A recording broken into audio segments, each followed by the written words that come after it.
you, because I know that when we were working together, there was a turning point, as you refer to it as. Can you tell everyone here a bit more about that and what it meant for you? No, I think there are quite a few. The more I think about it, the more come to mind.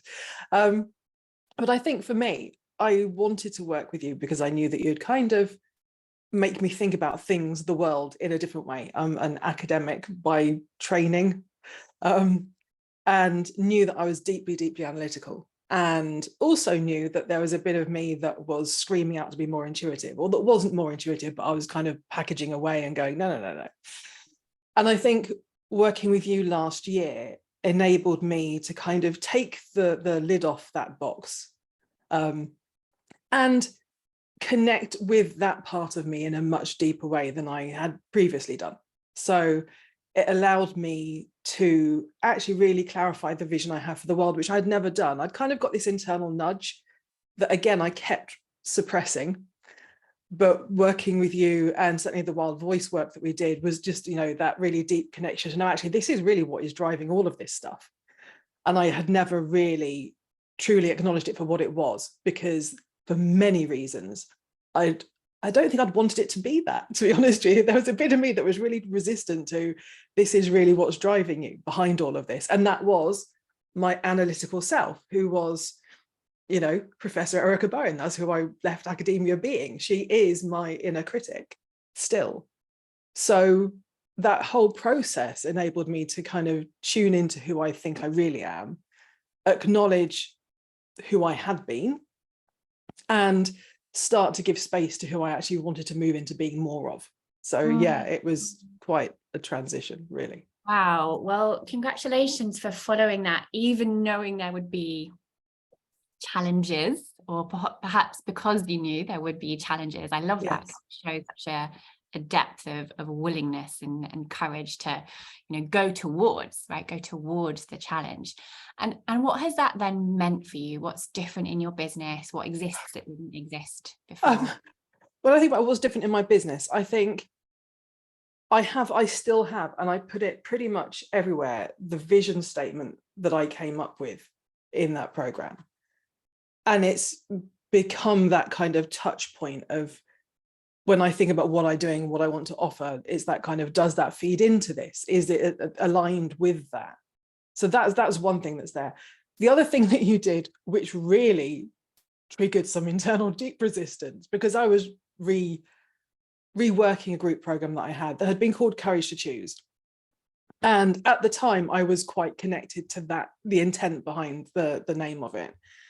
And when I spoke to you about it, you just said, no, you just need to call it Lead. And when you said that, I literally was kind of like, I can't do that. That's like me, telling people what they have to do. And that's not the way that it was so much resistance. It was, with hindsight, quite amusing. But at the time, I was like, what is that about? And I think it was still that resistance to really embracing that actually my vision for the world is the fact that women just lead their lives on their own terms. They move beyond fear. They move beyond what I think I end up calling the shackles of who we should be, to just navigate their own path. And my role in that is to, I guess, span from therapy to strategy and help them do that. So Lead now exists, and it is Lead. It's an acronym, which makes sense because it kind of reconciles, I think, my inattention with actually the intent behind it. And people are drawn to it. I have clients on it, and the clients that are on it have paid me 4 times what my clients paid me to be on Courage to Choose. So there's something about it. There's something about that kind of culmination of energy, because it's, just a more genuine expression of really what I'm about. So it's quite an interesting space to be in. I find that so interesting that you're able to go out there and command 4 times. I find it interesting too. It was one of those. And again, I mean, even the price point came from, I think, a meditation that you did about feeling into what felt right. And I was like, okay, I've gone through the very analytical, how much do I need to earn? How do I want to have all of that very deeply strategic approach, and never really settled on a price that I thought was right, whatever that means. And then when you took us through that process and I settled on a price and I was like, yeah, that feels fine. And apparently it's fine. And it's fine for more aligned clients. Yes. Talk a bit more about how the kind of client you're attracting has changed with this up level. So I think the clients that I'm attracting now are, I think I refer to them as kind of like as book smart. I mean, which in some ways perhaps is not surprising given my background, but I think there's also that sense of that they have done some work already. They have quite a lot of personal development knowledge. And sometimes certainly the clients I had on the last group were less developed in that sense. So for them, it was very much felt like a kind of a starter group for them almost. Whereas it feels as though this is an intermediate group, just because of the people that have come to me this time, have that background, have that knowledge, or actually can be slightly more challenging because they have that level of knowledge already. And the difficulty with that is that sometimes they can think they know it all, you know. So for me, it then means I have to up my level to ground all of that analytical knowledge in their own reality. So it makes it a different experience for everybody, I think. Yes, I love that the kind of clients you're attracting are now requiring you to step up and lead. Yeah. Yes. Ironically or not. What, or perfectly. Yeah.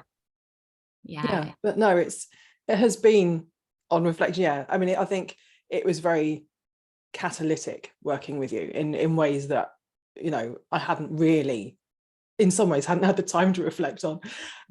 But yeah, just hadn't realized the kind of the extent to which the seeds that were sown at that point have then permeated through to now. What might you say to someone who is perhaps in a similar place to you, with the more analytical, logical, academic background and qualities available to them, who's considering working with me? I think if you're in that background and you're drawn to working with people, then you have to be open to other perspectives. I just think it's a healthy thing to do, because the people that you work with are going to come with their own perspectives. And I think you don't need to be everything to everybody, but I think you do need to have an awareness of how these different perspectives mean things to other people. But equally coming through and allowing yourself to be influenced, you know, which can be quite fear-inducing, I think, you know, just that sense of actually, I know that I'm going to come out of this process thinking differently. And I think particularly when you've come from an academic background, you actually get quite locked into a way of thinking, and there's security in that.